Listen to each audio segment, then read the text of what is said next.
Le moteur s'est tu.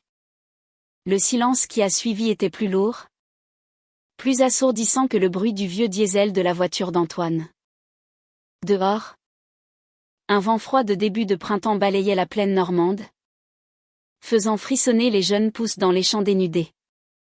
Nous étions sur une petite route de campagne, une de ces voies oubliées bordées de fossés boueux et de haies sauvages. Personne ne passait jamais par ici. Je le savais. Il le savait aussi. Antoine n'a pas tourné la tête vers moi. Il regardait droit devant, à travers le pare-brise, comme si un avenir radieux se dessinait juste au-delà de ce chemin de terre. Sa voix, quand il a parlé, était neutre, presque polie. C'est cette politesse qui m'a glacé le sang plus que tout. C'est ici que tu descends, maman. J'ai cligné des yeux, croyant avoir mal entendu. Le mot « maman » sonnait faux dans sa bouche. Comme une formule apprise, vidée de toute chaleur. À côté de lui, sur le siège passager, Chloé fixait ses genoux. Ses mains, aux ongles parfaitement manucurés, étaient crispées sur son sac à main en cuir. Elle n'osait pas me regarder. Ma propre fille. Je n'ai rien dit. Quel son aurait pu sortir de ma gorge? Le son de la trahison? Le son d'un cœur qui se brise en 1000 morceaux? Je suis restée immobile, regardant le profil de mon fils. Cet homme que j'avais porté, nourri, consolé. Un étranger. La maison et le verger sont à nous. Maintenant, a-t-il ajouté, avec la même tranquillité glaçante. C'est plus simple comme ça. Le sourire de Chloé a vacillé. Un spasme a parcouru son visage. Antoine? Quoi? A-t-elle commencé à murmurer? Mais il lui a jeté un regard si dur qu'elle s'est tue aussitôt. Il a ouvert ma portière de l'intérieur. L'air froid s'est engouffré dans l'habitacle, portant avec lui l'odeur de la terre humide et de l'herbe coupée. C'était l'odeur de ma vie. Elle va contester le testament? Faire un scandale? A dit Antoine, comme s'il parlait à Chloé. Mais ces mots étaient pour moi. Ici. Ce sera plus propre. Elle a des vêtements? Ses médicaments. Il y a une station-service à 8 kilomètres. En un éclair, ils m'ont laissé là, debout sur le bas-côté, avec pour seule compagnie une petite valise qu'ils avaient préparée pour moi. La voiture a fait demi-tour dans un crissement de gravier et a disparu au bout du chemin, laissant derrière elle un nuage de poussière et l'odeur âcre de l'essence. La poussière est retombée lentement, recouvrant mes chaussures et le bas de mon manteau. J'étais seule. Ou du moins, c'est ce qu'il pensait. Comment en étais-je arrivé là? La question flottait dans mon esprit, aussi vide que le ciel gris au-dessus de ma tête. 3 semaines.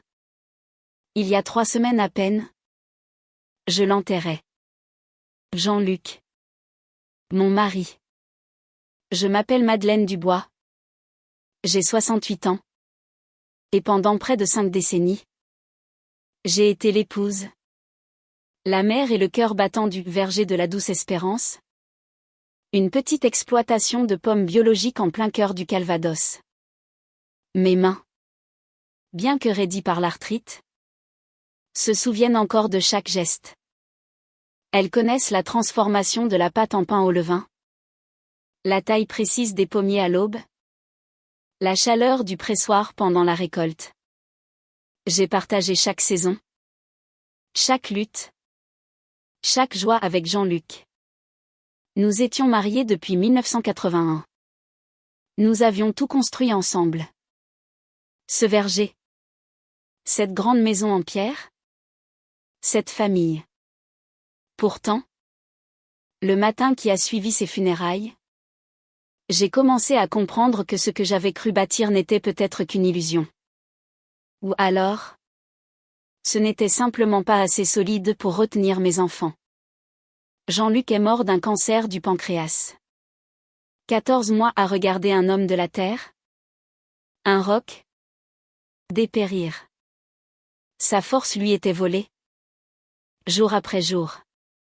Il ne voulait pas que les enfants sachent. Laisse-les vivre leur vie encore un peu. Sans cette ombre, m'avait-il murmuré une nuit.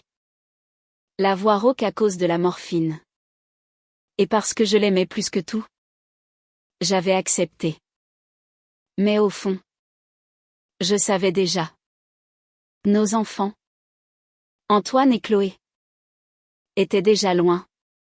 Bien avant le diagnostic. Antoine, l'aîné, avait réussi. Une carrière brillante dans le monde de la finance à Paris. Il ne revenait à la ferme que pour quelques week-ends par an. Et cela depuis plus d'une décennie. Ses visites étaient rapides, efficaces, comme des points sur une liste de choses à faire. Chloé, quant à elle, oscillait entre des start-ups de bien-être qui périclitaient les unes après les autres, toujours financées par les économies de Jean-Luc. Elle avait toujours besoin d'un petit coup de pouce, d'un prêt supplémentaire. J'avais espéré. Follement. J'avais espéré que la douleur de la perte les ramènerait à l'essentiel, à ce que nous étions. Qu'ils se souviendraient du verger, des dîners en famille, de l'amour qui avait imprégné les murs de cette maison. Mais quand ils sont arrivés pour l'enterrement, je n'ai pas vu des enfants pleurant leur père. J'ai vu des professionnels en deuil, calculant déjà le patrimoine. Le soir après les funérailles, j'étais assise seule dans la cuisine. Mes doigts caressaient le bois usé de notre grande table. C'est sur cette table que Jean-Luc avait dessiné les premiers plans du nouveau chai. C'est là qu'Antoine avait fait ses premiers devoirs et que Chloé avait renversé son premier bol de chocolat chaud.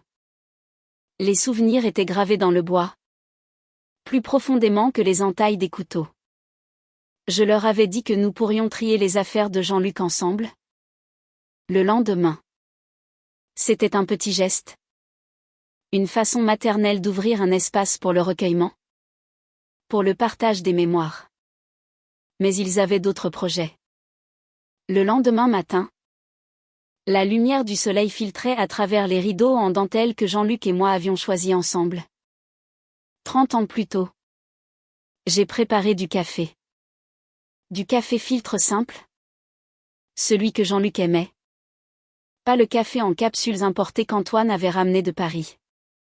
L'odeur familière a rempli la cuisine. J'ai attendu, assise à la table. Ils sont descendus, impeccablement habillés. Antoine portait un blazer, qu'il n'a même pas pris la peine d'enlever. Chloé, un chemisier en soie et les cheveux parfaitement bouclés. On aurait dit qu'ils allaient à une réunion d'affaires. Pas s'asseoir pour se souvenir de leur père.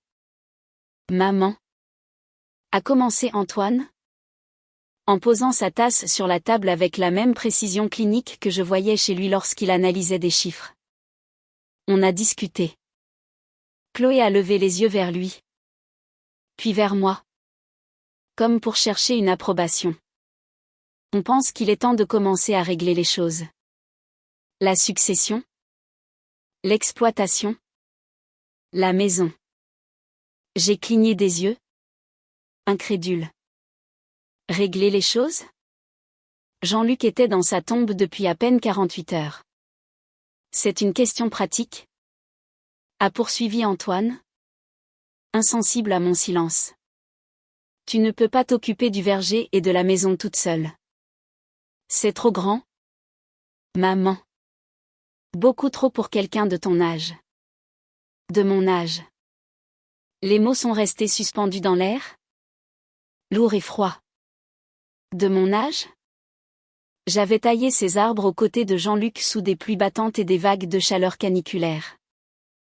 J'avais géré la comptabilité quand nous n'avions pas les moyens d'engager une aide. J'avais cuisiné des tartes pour les fêtes du village.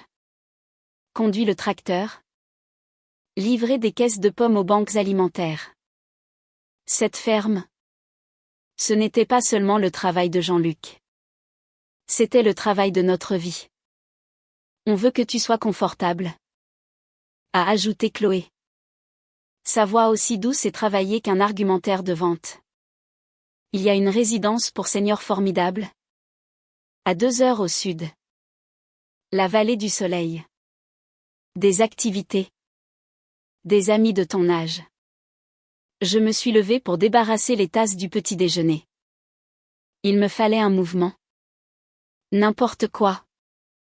Pour cacher le tremblement de mes mains. Le bruit de la porcelaine heurtant l'évier a semblé anormalement fort dans le silence tendu. C'est alors qu'Antoine a sorti un dossier en carton de sa mallette. Il l'a fait glisser sur la table.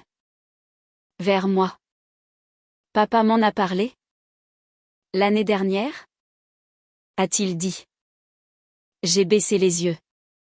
Sur le dessus, une page imprimée sur du papier à en-tête de l'entreprise d'Antoine à Paris. Et en bas, la signature de Jean-Luc. Ferme. Trop ferme. Trop nette. Il n'écrivait plus avec une telle assurance depuis des mois. Depuis que la morphine avait commencé à brouiller ses gestes et ses pensées. Il voulait que Chloé et moi prenions la relève? A continué Antoine. Ceci ne vient pas de Maître Bernard? Notre notaire de famille? Ai-je dit. Ma voix à peine un souffle. Il était lucide quand il a signé? A insisté Antoine? Son regard devenant dur. Il voulait ça. Un nouveau départ? A enchaîné Chloé. Un peu trop vite. Il y a un promoteur immobilier intéressé. 3 millions d'euros pour le terrain. Tu serais à l'abri du besoin. Bien prise en charge. Un promoteur. Il voulait vendre le verger. Le raser. Remplacer une vie de récolte. De durabilité et de partage par du béton et des impasses.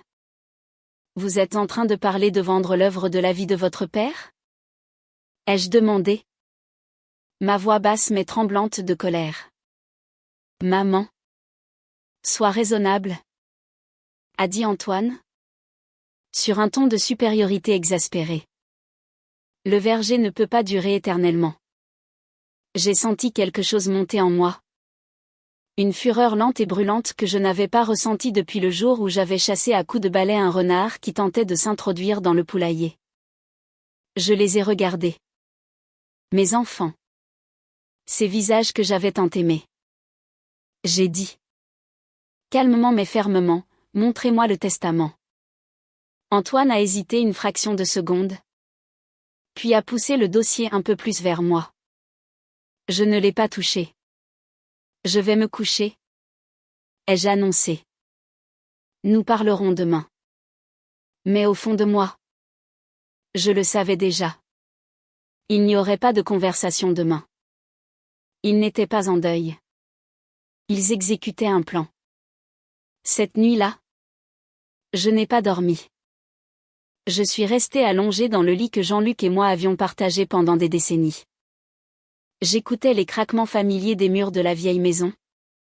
Le sifflement du vent dans les branches des pommiers. Chaque son m'était une caresse. C'était le silence dans le cœur de mes enfants qui était devenu étranger. Le matin, l'odeur du café flottait dans la maison. Pas mon café chaud et nostalgique. Mais l'arôme fort, amer, importé, du café d'Antoine. Je me suis déplacée lentement. Mes articulations plus douloureuses de trahison que d'âge. Quand je suis descendue, ils attendaient déjà. Manteau sur le dos. Valise prête. Une des valises n'était pas la leur. C'était la mienne. On t'a préparé quelques affaires essentielles, a dit Chloé. Avec une gaieté forcée qui sonnait comme une insulte. On s'est dit qu'on pourrait t'emmener à la vallée du soleil aujourd'hui. Juste pour jeter un œil. Tu n'as pas besoin de décider tout de suite. Je ne vais pas dans une maison de retraite? ai-je répondu en me servant une tasse de leur café. Il avait un goût de cendre. Antoine a regardé sa montre. Une montre chère. Qui semblait déplacée dans ma cuisine rustique. Maman. Sois raisonnable. Les papiers sont prêts. Nous signons avec les promoteurs la semaine prochaine. Tu ne peux pas rester ici. J'ai vécu ici toute ma vie d'adulte. Ai-je rétorqué. Ma voix toujours aussi calme. C'était la seule arme qu'il me restait. Le calme. C'est ma maison. C'est notre maison à tous. A dit Antoine. Sèchement. Papa nous a légué l'exploitation. Il est temps pour toi de partir. Je l'ai regardé. Et pour la première fois. Je l'ai vraiment vu. Pas le petit garçon qui suivait autrefois Jean-Luc à travers le verger. Posant des questions sur les abeilles et le gel. Mais un étranger. Un homme qui me voyait comme un obstacle à gérer. Un problème à éliminer. Alors j'ai menti. C'était la seule chose à faire pour gagner du temps. J'ai besoin de mes médicaments. Ai-je dit en me détournant. Et je voudrais prendre quelques photos de famille. Chloé a hoché la tête. Visiblement soulagée par ma soudaine docilité. Prends les effets personnels que tu veux. On en verra le reste plus tard. En haut. Dans notre chambre. Je n'ai pas pleuré. Les larmes viendraient plus tard. Ou peut-être jamais. J'ai rassemblé mes comprimés pour la tension. Mais j'ai aussi pris autre chose. Quelque chose dont ils ignoraient l'existence. Derrière un panneau secret dans l'armoire à pharmacie.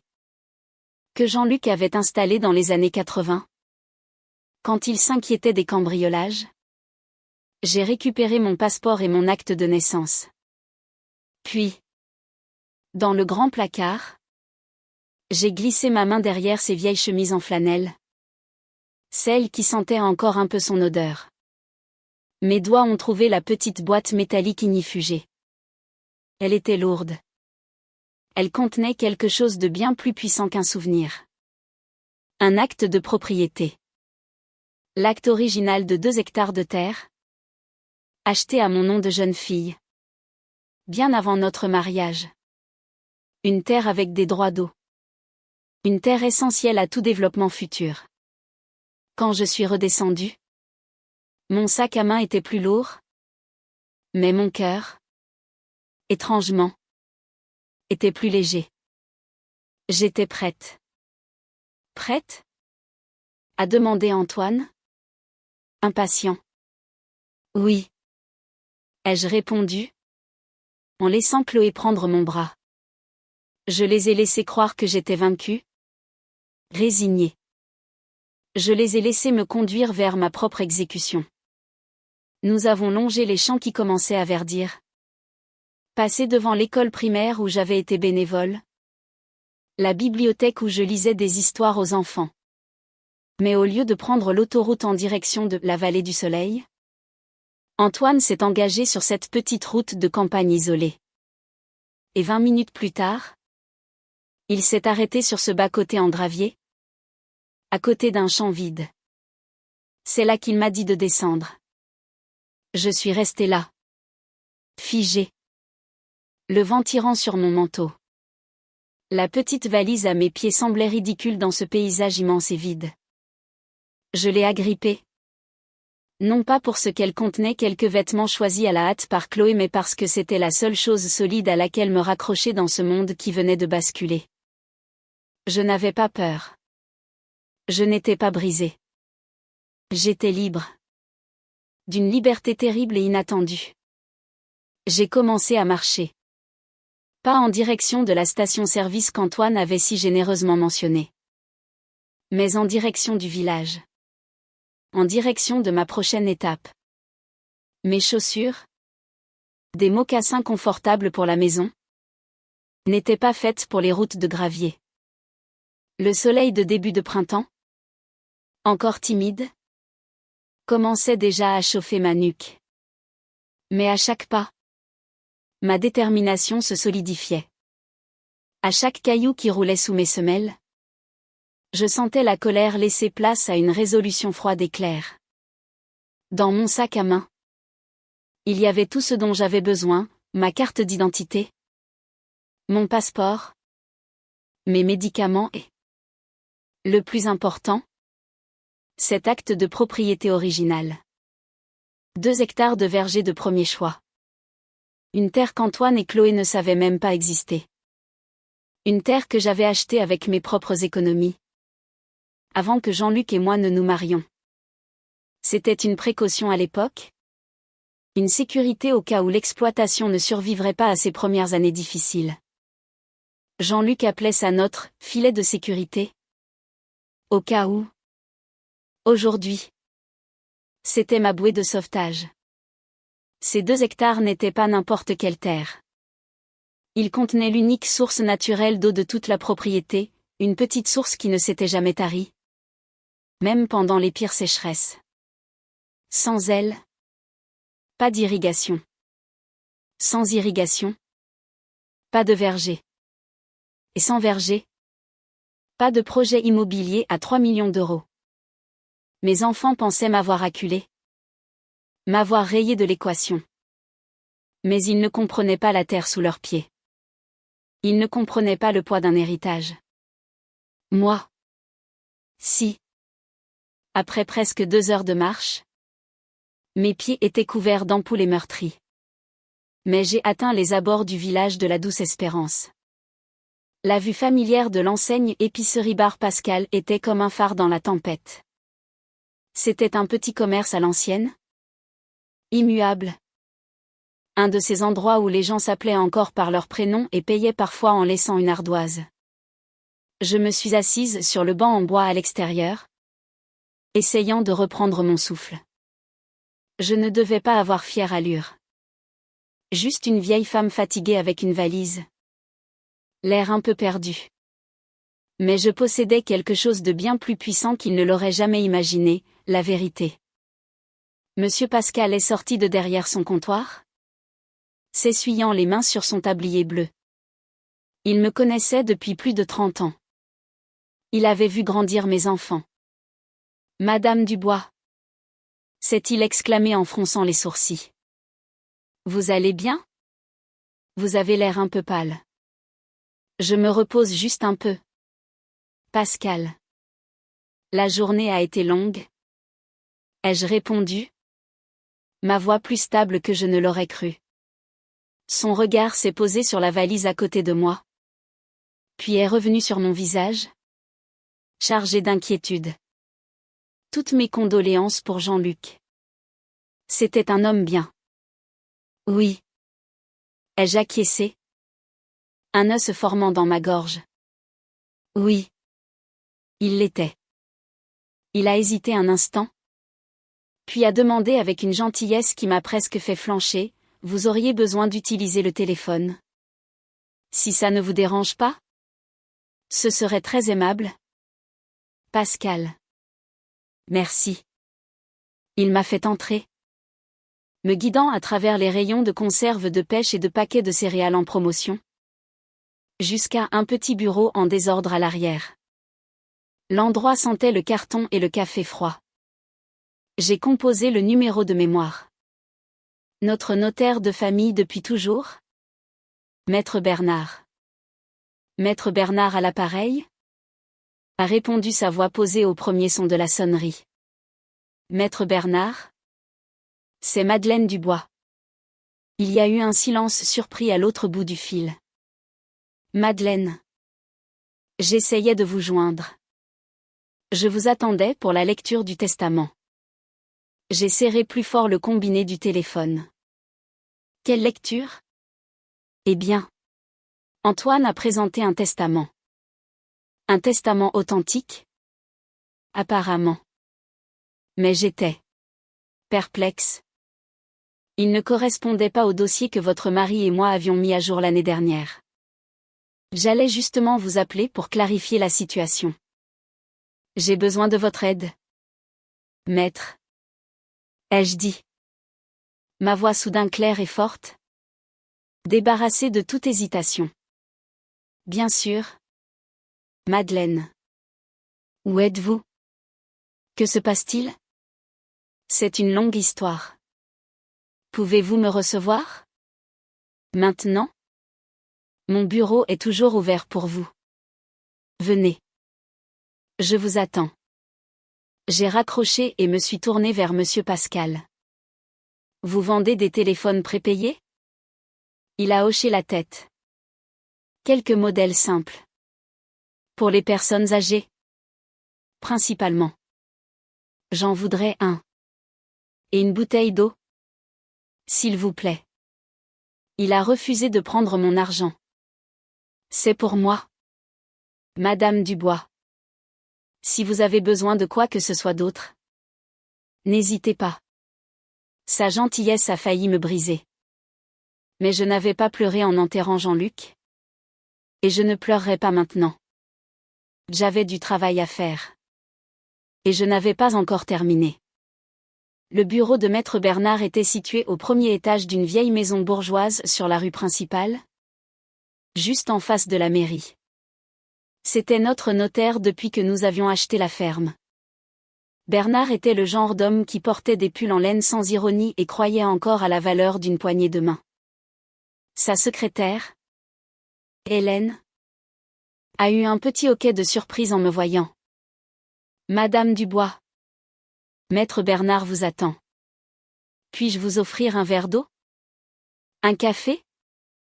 Je vais bien. Merci. Hélène? Ai-je répondu avec un sourire fatigué. Bernard m'a accueilli à la porte de son bureau. Il n'avait pas beaucoup vieilli depuis la dernière visite de Jean-Luc. Juste un peu plus voûté peut-être. Mais ses yeux derrière ses lunettes étaient toujours aussi vifs. Aussi alertes. Madeleine? A-t-il dit. Sans me conduire à son grand bureau en acajou, mais vers une paire de fauteuils en cuir près de la fenêtre. Il s'est assis en face de moi. Son expression sérieuse. Alors? Racontez-moi tout. Et je lui ai tout raconté. Les funérailles. Le faux testament. La discussion aux allures de conseil d'administration dans ma propre cuisine. Le trajet en voiture. L'abandon sur le bord de la route. Chaque détail. Il n'a pas interrompu.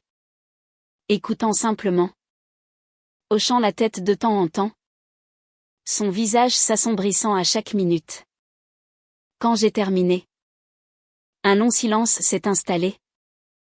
Seulement troublé par le tic-tac d'une vieille horloge comtoise dans le coin. J'ai alors plongé la main dans mon sac et j'en ai retiré la boîte métallique. De là, j'ai sorti le vieil acte de propriété froissé.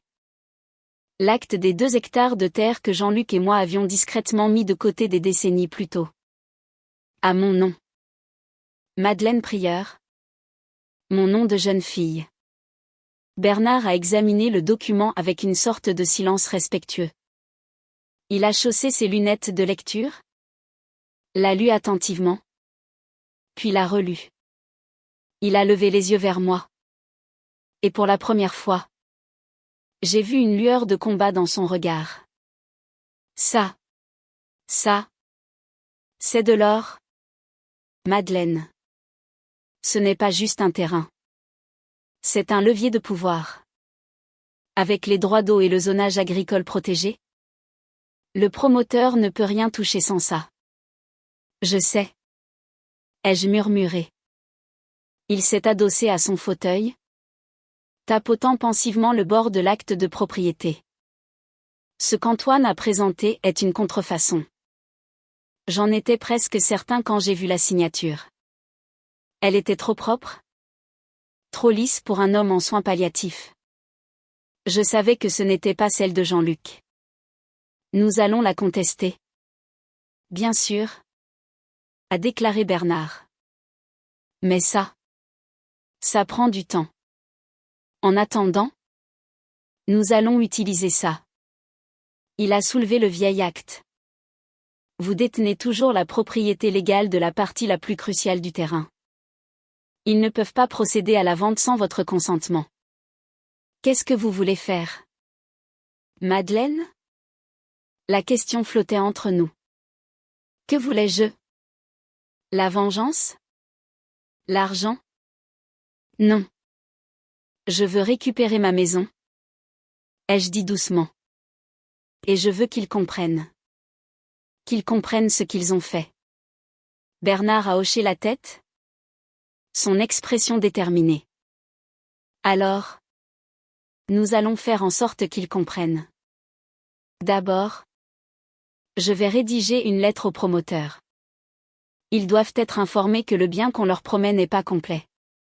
Ils se retireront s'ils sont intelligents. Et les promoteurs sont toujours intelligents quand il s'agit d'éviter les procès. Surtout des procès complexes sur les droits de propriété. Il s'est levé. Soudain plein d'énergie. Je connais aussi un juge au tribunal de grande instance. Nous pouvons déposer une requête en référé pour geler la vente jusqu'à ce que l'affaire du testament soit réglée. Ils ne pourront plus rien faire. J'ai regardé par la fenêtre. De l'autre côté de la rue, où un jeune couple se promenait main dans la main. Ignorant tout de la tempête silencieuse qui se préparait dans ce petit bureau. Je ne veux pas de vengeance. Bernard? Ai-je dit. Plus pour moi-même que pour lui. Je veux la vérité. Et la paix. Vous aurez les deux? A-t-il promis. À partir de maintenant. Le lendemain midi. Bernard avait déposé une ordonnance de référé d'urgence pour geler tout transfert de propriété lié au verger de la Douce Espérance. Un huissier de justice a remis la notification légale à la société de promotion immobilière avec laquelle Antoine et Chloé traitaient. En quelques heures, la transaction a été suspendue. Le promoteur, confronté à des complications juridiques inattendues et à la révélation qu'une partie essentielle du terrain contenant l'unique source d'eau était détenue séparément et n'avait pas été divulguée, a commencé à faire marche arrière.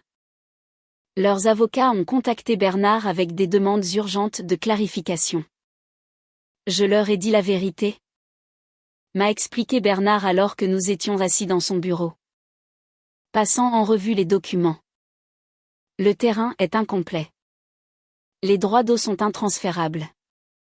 Et plus important encore, vos enfants n'ont pas l'autorité qu'ils prétendent avoir. Le château de cartes commence à s'effondrer. Ce soir-là, j'ai reçu un SMS sur mon nouveau téléphone prépayé. C'était Chloé. Le premier contact depuis qu'il m'avait abandonné sur le bord de la route. Maman. S'il te plaît. Appelle-moi. On doit parler. Antoine est furieux. On ne savait pas pour cet autre terrain. On peut arranger ça. Arranger ça. J'ai fixé les mots sur le petit écran. Il n'y avait aucune excuse. Aucune reconnaissance de ce qu'ils avaient fait. Juste de la panique. Maintenant que l'argent leur filait entre les doigts. Je n'ai pas répondu. Plus tard dans la soirée, Antoine a appelé directement Maître Bernard, exigeant des explications, tentant de reprendre le contrôle. Mais Bernard l'a calmement informé que toutes les questions seraient désormais traitées par les voies légales. Il commence à comprendre, m'a dit Bernard au téléphone. Ils ont mal calculé. Ils pensaient que je n'avais plus rien? Ai-je répondu? En regardant par la fenêtre de la petite chambre que j'avais louée au-dessus de la boulangerie du village. Mais j'avais tout ce qu'ils avaient oublié de valoriser. Il y a eu un silence respectueux à l'autre bout du fil. Vous gérez ça avec une grâce immense. Madeleine. Beaucoup de gens auraient opté pour la politique de la terre brûlée. J'ai vécu trop longtemps avec la gentillesse dans les os pour devenir amère maintenant? Ai-je dit. Mais je ne resterai pas silencieuse non plus. Dehors, le village de la Douce Espérance continuait sa vie simple et honnête. Des enfants faisaient du vélo. Un chien aboyait au loin. Quelqu'un tondait sa pelouse. La vie était encore possible ici. Et j'avais bien l'intention de la préserver. La terre ne serait pas vendue. Pas maintenant. Pas comme ça. Le verger que Jean-Luc avait construit. L'héritage qu'il avait laissé. N'était pas une marchandise.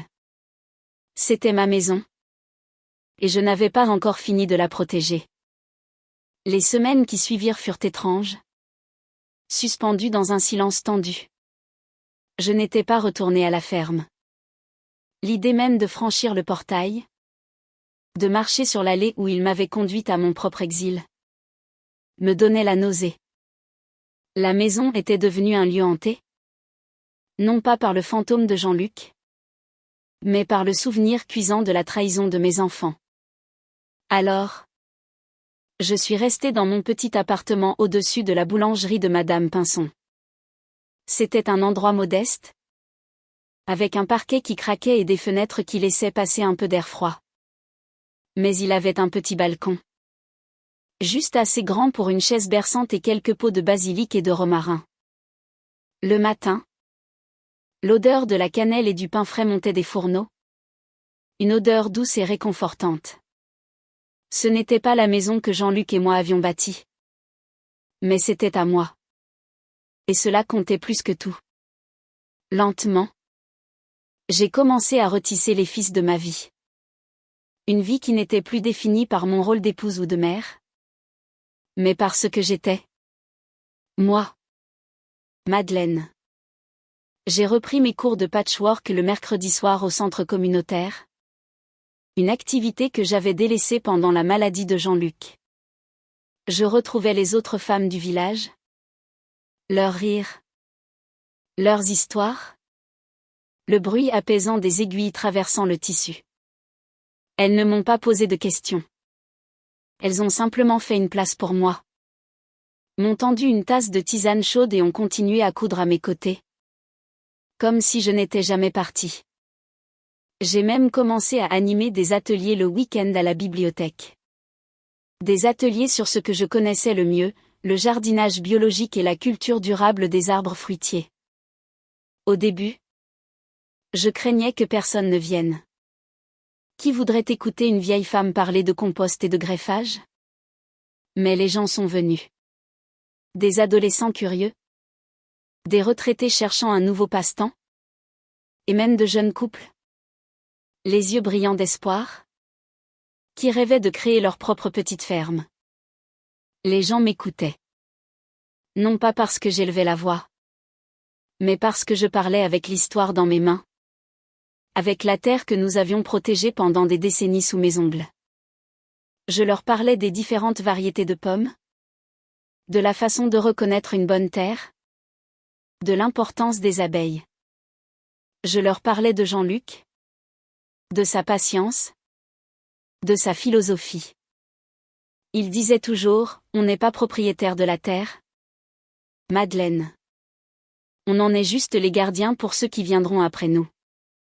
C'est en pensant à ces mots que j'ai pris ma plus grande décision. Un après-midi. Dans le bureau de Maître Bernard. Je lui ai annoncé mon intention. Je ne voulais pas garder les droits d'eau pour moi seule. Je voulais les partager. Vous êtes sûre? Madeleine? M'a-t-il demandé. En ajustant ses lunettes. C'est votre assurance vie. Votre levier de négociation le plus puissant. Mon assurance vie. C'est l'avenir de cette terre? Bernard. Pas un chiffre sur un compte en banque. Nous avons donc travaillé ensemble pour créer une fiducie. Une structure juridique qui permet de gérer un patrimoine dans un but précis. J'ai fait don des droits d'utilisation de l'eau de ma source à une nouvelle coopérative agricole du village. Une initiative locale soutenant les jeunes agriculteurs qui voulaient s'installer dans la région. Ils utiliseraient l'eau. Ils ne la vendraient pas. Ils prendraient soin des arbres. Comme Jean-Luc l'avait fait. C'était ça. L'avenir que je voulais. C'était ça. Le véritable héritage. Antoine et Chloé. Eux. Gardaient leur distance. J'entendais des rumeurs. Portées par le vent du village. Le promoteur s'était complètement retiré. effrayée par le bourbier juridique. La contestation formelle du testament pour faux et usage de faux avait été déposée au tribunal. Et une enquête pénale était officiellement ouverte. Leur réputation, à Paris pour Antoine, et dans le petit monde du bien-être, pour Chloé, avait été entachée. Le scandale d'une mère abandonnée sur le bord d'une route et d'un testament falsifié commençait à faire des vagues bien au-delà de notre petit village. Je n'en tirais aucune satisfaction. Je n'avais pas besoin de vengeance pour me sentir entière. J'avais choisi la paix, mais pas au détriment de la vérité. Un jour, en fin d'après-midi, alors que je rentrais de la bibliothèque, mon téléphone a sonné. C'était un numéro inconnu. J'ai hésité. Puis j'ai répondu. Allô? Maman? C'était la voix de Chloé. Une voix fragile. Brisée. C'est moi.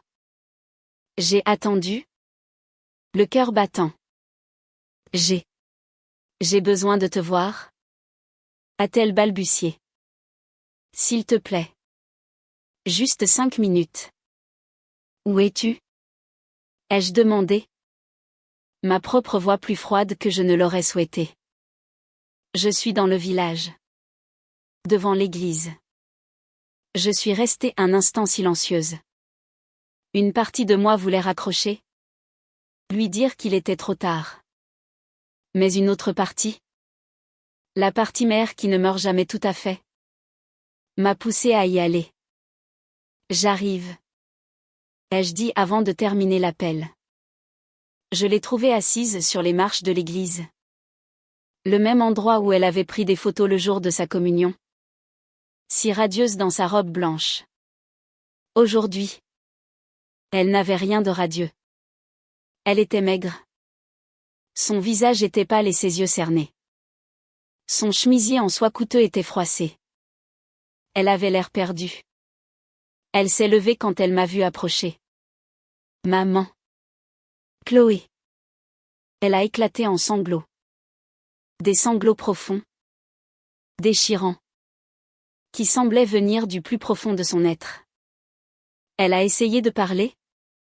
Mais les mots étaient étouffés par les larmes. Je suis désolée.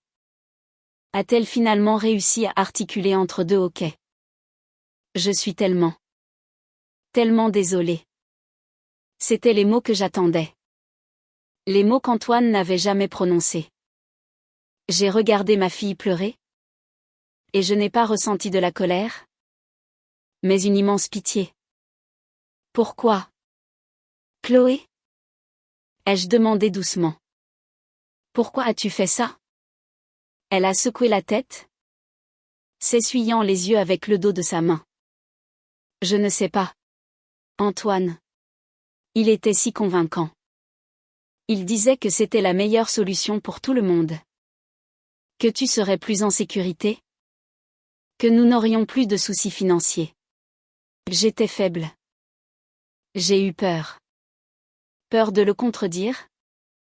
Peur de tout perdre. Tu as tout perdu quand même? Ai-je dit. Sans cruauté. Mais avec la froideur de la vérité. Je sais. A-t-elle sangloté. L'enquête. Ils ont interrogé le notaire qui a validé le testament. Il a avoué. Antoine l'a payé. Une grosse somme. Le notaire risque la prison. Et Antoine aussi. Sa carrière est finie. Tout est fini. Elle m'a regardé. Ses yeux rouges et gonflés implorant le pardon. Il m'a entraîné dans sa chute. Il m'a dit que si je parlais, il dirait que j'étais complice depuis le début. J'ai signé des papiers. Maman. Je ne savais même pas ce que je signais.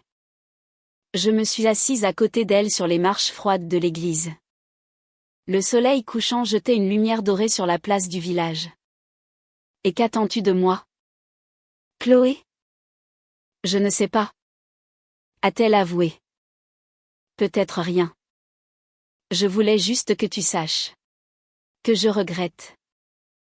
Je n'ai jamais voulu te faire de mal. J'aimais papa. J'aime cette ferme. Je me suis perdue.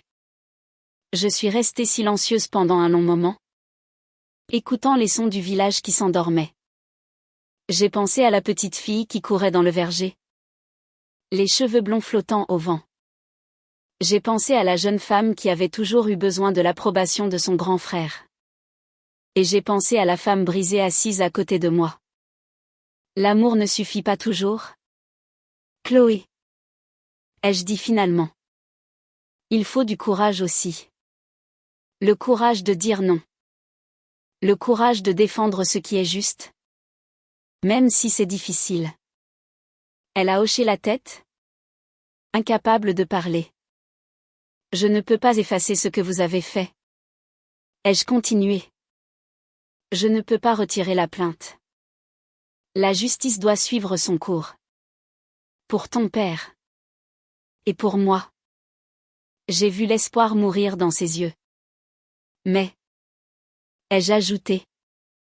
Et sa tête s'est relevée. Tu es toujours ma fille. Et si tu veux vraiment te racheter? Ce n'est pas à moi que tu dois le prouver. C'est à toi-même. Commence par dire la vérité. Toute la vérité. Aux enquêteurs. C'est le seul chemin pour toi. Maintenant. Je me suis levée. La conversation était terminée. Je dois y aller. Madame Pinson m'attend pour le dîner. Je lui ai tourné le dos et j'ai commencé à marcher sur la place. Maman. Je me suis arrêtée. Mais je ne me suis pas retournée. Est-ce que tu me pardonneras un jour? Sa voix était à peine un murmure. Le pardon? Chloé. Ce n'est pas quelque chose qu'on donne. C'est quelque chose qu'on gagne. Sur ces mots, j'ai continué mon chemin, laissant ma fille seule avec ses larmes et les conséquences de ses choix. En rentrant dans mon petit appartement, je ne me sentais ni triomphante, ni apaisée. Je me sentais simplement vide. La victoire avait un goût amer. Quelques jours plus tard, Maître Bernard m'a appelé. Madeleine? J'ai des nouvelles. Antoine a été mis en examen pour faux. Usage de faux et abus de faiblesse.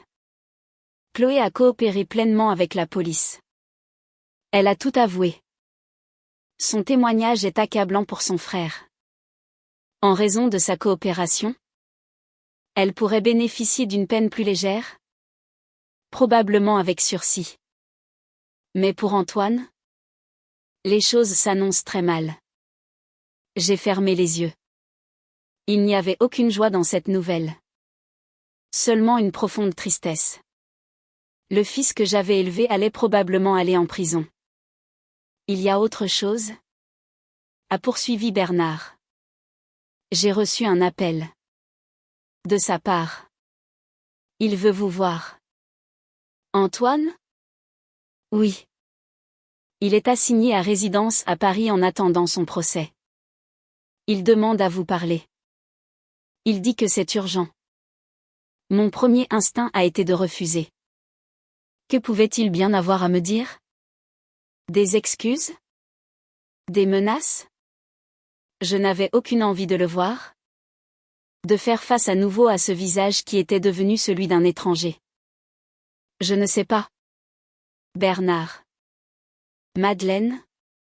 Écoutez-moi. Légalement. Vous n'avez aucune obligation. Mais. Peut-être que vous devriez l'entendre. Pour clore ce chapitre. Pour vous. J'ai réfléchi toute la nuit. J'ai repensé à ma conversation avec Chloé. J'avais parlé de courage. Était-ce courageux de me cacher? De refuser la confrontation finale? Le lendemain matin, j'ai rappelé Bernard. Dites-lui que j'accepte. Mais à mes conditions. Pas à Paris. Ici. Dans la ferme.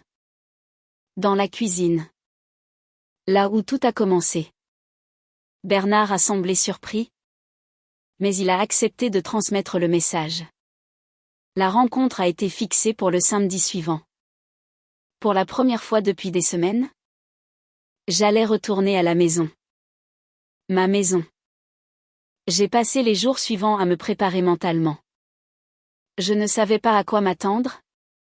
Mais une chose était sûre, cette fois, je ne serais pas la victime silencieuse. Cette fois, j'étais la gardienne du verger. Et j'étais prête. Le samedi matin est arrivé, drapé d'un brouillard laiteux qui s'accrochait aux branches des pommiers. C'était un temps typiquement normand. Un temps de recueillement. Pour la première fois depuis ce jour funeste, j'ai emprunté l'allée qui menait à la ferme. Mes pieds hésitaient sur le gravier familier. Chaque arbre, chaque pierre, chaque touffe d'herbe semblait me dévisager. Me demander où j'étais passé. La maison était silencieuse. J'ai inséré la clé dans la serrure. La vieille clé en fer que Jean-Luc avait toujours sur son porte-clés. Le mécanisme a tourné avec un grincement familier. En poussant la porte, une odeur de renfermé et de poussière m'a accueilli. Une odeur d'abandon. La lumière était faible. Les volets étaient restés fermés, plongeant les pièces dans une pénombre triste. J'ai traversé le salon, mes pas résonnant sur le plancher. Les meubles étaient recouverts de draps blancs, comme des fantômes attendant un retour improbable. J'ai marché jusqu'à la cuisine. Là, j'ai ouvert les volets en grand. La lumière grise a inondé la pièce, révélant une fine couche de poussière sur la grande table en bois, sur le plan de travail, sur l'évier en faïence. Les tasses du dernier petit déjeuner étaient encore là. Sales, témoins silencieux de notre dernière conversation. Je les ai prises et les ai lavées une par une, avec des gestes lents et méthodiques. C'était une façon de reprendre possession des lieux, de laver la souillure de la trahison. J'ai préparé du café. Du vrai café. Le mien. L'arôme a commencé à chasser l'odeur de renfermé, à redonner un semblant de vie à la pièce. J'ai attendu, assise à la table, exactement comme ce matin-là. Sauf que cette fois, ce n'était pas moi qui étais sur le point d'être jugé. À 10 heures précises, une voiture s'est garée devant la maison. Ce n'était pas la voiture luxueuse d'Antoine. C'était un taxi. La portière s'est ouverte et il est descendu. Je l'ai observé depuis la fenêtre de la cuisine. Il avait changé. Il semblait plus âgé. Plus mince. Son costume coûteux pendait sur ses épaules. Il ne portait plus le masque arrogant de l'homme d'affaires sûr de lui. Il avait l'air diminué. Il a monté les quelques marches du perron et a frappé à la porte. Je ne me suis pas levée tout de suite. Je l'ai laissé attendre un instant. Puis, je suis allée ouvrir. Nous nous sommes regardés en silence. Ses yeux fuyaient les miens. Entre. Antoine? Ai-je dit. Ma voix neutre. Il est entré dans la maison de son enfance comme un étranger. Il a regardé autour de lui. L'air perdu. Je l'ai conduit jusqu'à la cuisine. Assieds-toi. Veux-tu du café? Il a secoué la tête. Non. Merci. Il s'est assis sur la même chaise qu'il occupait lors de notre dernière discussion. Ses mains étaient posées à plat sur la table. Des mains fines. Habituées au clavier et au stylo. Pas à la terre. Je suis content que tu sois venu. A-t-il commencé? Tu as dit que c'était urgent? Ai-je répondu? Sans l'aider. Il a pris une profonde inspiration. L'entreprise. Mes partenaires m'ont évincé. Mon nom est partout dans la presse financière. Je suis ruiné. Maman. Pas seulement financièrement. Ma réputation est détruite. Il parlait de lui. Encore et toujours de lui. Je n'ai rien dit. Attendant la suite. J'ai vu un avocat. Un pénaliste. Il dit que je risque gros. Très gros. Faux en écriture publique. Abus de faiblesse sur ascendant. Ce sont des années de prison. Il a finalement levé les yeux vers moi. Il y avait de la peur dans son regard. De la vraie peur. Je veux que tu retires ta plainte. La demande est tombée dans le silence de la cuisine. Brutale. Incroyablement égoïste. J'ai failli rire. Un rire amer. Plein de dédain. Après tout ce qu'il avait fait. Après m'avoir jeté sur le bord d'une route comme un déchet. Il osait me demander ça. Tu veux que je retire ma plainte? Ai-je répété lentement. Pour être sûr d'avoir bien compris l'énormité de sa requête. Oui. Si tu le fais. Le procureur pourrait classer l'affaire. Ce serait considéré comme un conflit familial résolu. Je pourrais m'en sortir avec une amende? Peut-être. Je pourrais essayer de reconstruire ma vie. Et la vie de Chloé? Ai-je demandé froidement. Tu y as pensé? Tu l'as entraînée dans ta chute? Tu l'as menacée. Chloé est faible. A-t-il balayé d'un geste de la main? Elle s'en remettra. Elle a toujours su se faire aider. Cette désinvolture à l'égard de sa propre sœur m'a révulsée. J'ai compris à cet instant qu'il n'y avait rien à sauver. Aucune rédemption possible. Il n'avait rien appris. Il ne regrettait pas ses actes. Il regrettait seulement les conséquences. Et papa? Ai-je demandé? Ma voix montant d'un cran. Tu as pensé à lui? Tu as sali sa mémoire. Tu as falsifié sa signature? Tu as trahi sa confiance. Tu as voulu vendre l'œuvre de sa vie pour du béton et de l'argent. Papa aurait compris. S'est-il exclamé. Avec une pointe de son ancienne arrogance. Il aurait voulu qu'on soit à l'abri du besoin. Cette ferme. C'était un fardeau. Un puissant fond. Je me suis levé d'un bond. Mes mains frappant la table. Le bruit a claqué dans la pièce. Un fardeau? Cette ferme? Ai-je crié. La fureur que j'avais contenue si longtemps explosant enfin. Cette ferme a payé tes études dans les plus grandes écoles. Elle a financé les projets insensés de ta sœur. Elle nous a nourris. Elle nous a abrités. Elle était notre vie. Pas un fardeau. Notre vie. Il a reculé sur sa chaise. Surpris par ma véhémence. Il ne m'avait jamais vu comme ça. Il m'avait toujours vu comme la mère douce. Patiente. Silencieuse. Chaque pomme sur ses arbres.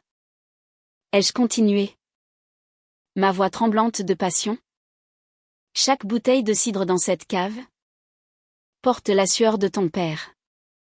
Et la mienne. Tu n'as pas seulement essayé de voler de l'argent? Antoine. Tu as essayé de nous effacer. D'effacer notre histoire. Je me suis rapproché de lui. Le dominant de toute ma hauteur. Tu veux que je retire ma plainte? Laisse-moi te dire quelque chose. Je ne la retirerai jamais. Tu vas faire face à la justice. Tu vas répondre de tes actes. Pas seulement pour ce que tu m'as fait à moi. Mais pour ce que tu as fait à la mémoire de ton père. Il était blême. Il me regardait comme s'il me voyait pour la première fois.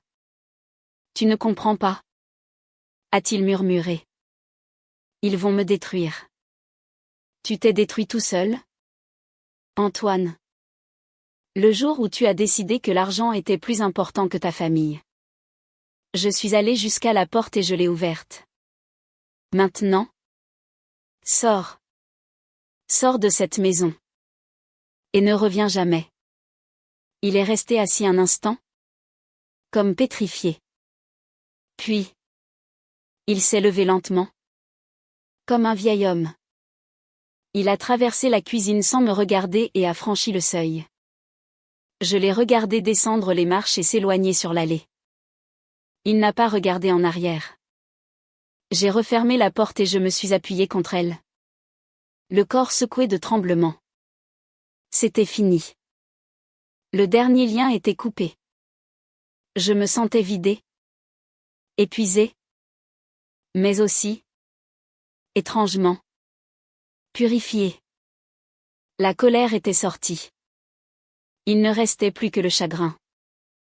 J'ai passé le reste de la journée à nettoyer la maison. J'ai enlevé les draps, ouvert toutes les fenêtres pour laisser entrer l'air frais. J'ai fait briller le bois. J'ai lavé les sols. Chaque geste était un rituel. Une façon de reprendre mon territoire, de chasser les mauvaises ondes. Le soir, la maison sentait à nouveau le propre, la cire d'abeille et un peu la fumée du feu que j'avais allumé dans la grande cheminée. Je n'étais pas retournée dans mon petit appartement. J'ai dormi dans mon lit. Dans ma chambre. Pour la première fois depuis la mort de Jean-Luc, je ne me suis pas sentie seule. Je me sentais chez moi. Le procès a eu lieu plusieurs mois plus tard. Je n'y suis pas allée. Maître Bernard m'a représenté.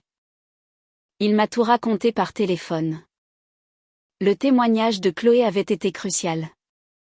Elle avait raconté les pressions, les mensonges, sa propre lâcheté. Elle n'avait pas cherché à s'excuser. Antoine, lui, avait nié jusqu'au bout, accusant sa sœur de vouloir se venger.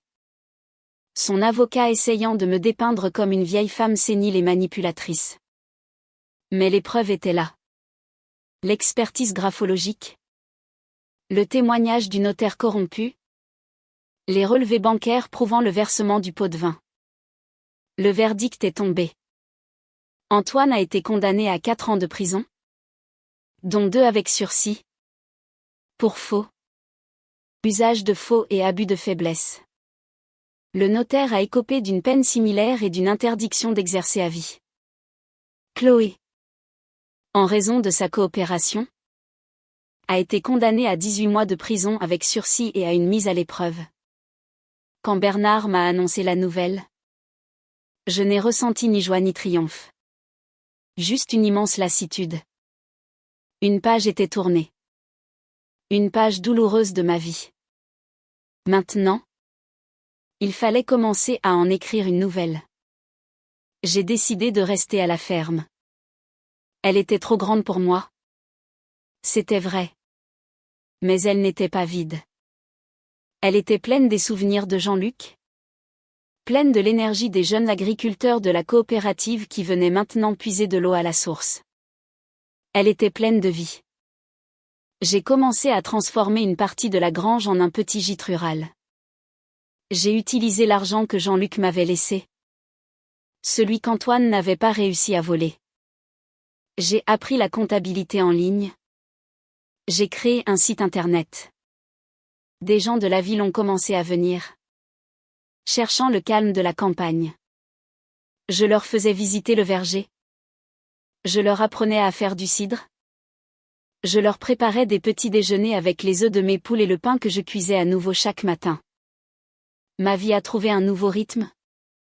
Un nouveau but. Je n'étais plus seulement la veuve de Jean-Luc ou la mère d'Antoine et Chloé. J'étais Madeleine Dubois.